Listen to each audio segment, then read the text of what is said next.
العقاب. هو فعلا العقاب بيعلم الطفل ولا بس بيخليه يخاف؟ في الحلقة دي من سلسلة رحلة حب مع أولادنا هنعرف الفرق بين العقاب التربوي والعقاب المؤذي. إزاي نوجه أولادنا من غير صريخ ولا تهديد. افتحي قلبك واسمعي الحلقة دي، هتغير مفاهيم كتير. لما ابنك أو بنتك بيغلطوا بتبدأي تفكري تعاقبي ازاي. بصي بقى، انا عايزاكي قبل ما تفكري في العقاب تعملي تمرين بسيط جدا. عايزاكي تاخدي نفس 3 مرات وتغيري الحركة بتاعتك. يعني لو انتي قاعدة اقفي، ولو واقفة اقعدي. التغيير دوت او التمرين دوت هيخليكي هادية وتكوني حكيمة في قراراتك اكتر. هتقوليلي هو انا بقى هبقى شايفة ساعتها انا ببقى خلاص متعصبة؟ لا، عودي نفسك، احنا اتفقنا على التغيير، فلازم تعودي نفسك على التمرين دوت.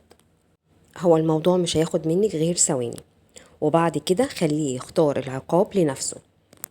يعني هتتكلمي معاه وتقولي له انت شايف ايه العقاب المناسب ليك، انت اختار عقابك بنفسك. الطريقة دي هتخليه يحس بالمسؤولية وهيحس بحجم الغلطة اللي هو عملها. طيب، لو حسيتي ان العقاب اللي هو اختاره لنفسه مش كفاية او مش قد حجم الغلطة اللي هو عملها، قوليله لا مش كفاية، الغلطة اللي انت عملتها اكبر من كده. بس خليكي رحيمة بيه، يعني احنا بنعلمه في نفس الوقت ما نضغطش عليه. تمام. تاني حاجة لازم برضو تعرفيه ان الموضوع ده او الغلطة دي لو اتكررت تاني انا بقى اللي هعاقبك وهحرمك من اكتر حاجة انت بتحبها. انت بقى بتبقي عارفة، شوفي هو بيحب ايه، تمرين، لعبة، اي حاجة هو متعلق بيها، موبايل، انت بتبدأي بقى ايه تكرري.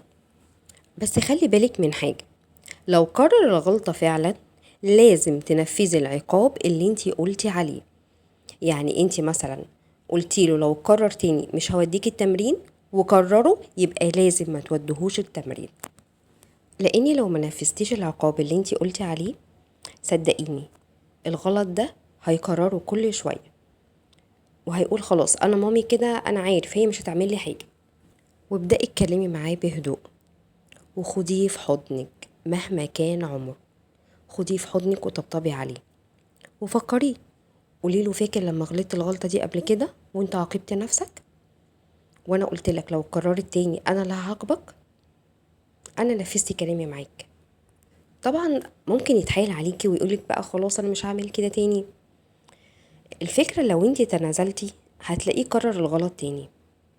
لا، خليكي حازمة، قوليله لا انا هنفذ العقاب المرة دي، انت وعدني ان الغلطة دي متكررش تاني وانا اكيد مش هعاقبك.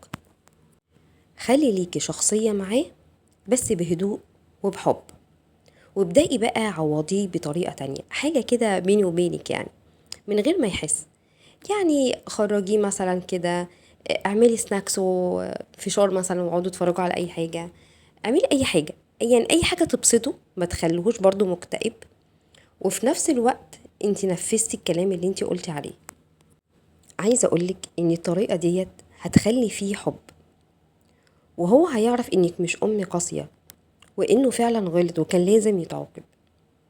وافتكري دايما ان التربية مش انتقام، التربية بناء، والعقاب الصح ما يكسرش العلاقة اللي بينكم. وخليكي دايما ام بتبني مش بتهد. لو عجبك الفيديو اعملي لي لايك واشتركي في القناة عشان نكمل مع بعض سلسلة رحلة حب مع أولادنا.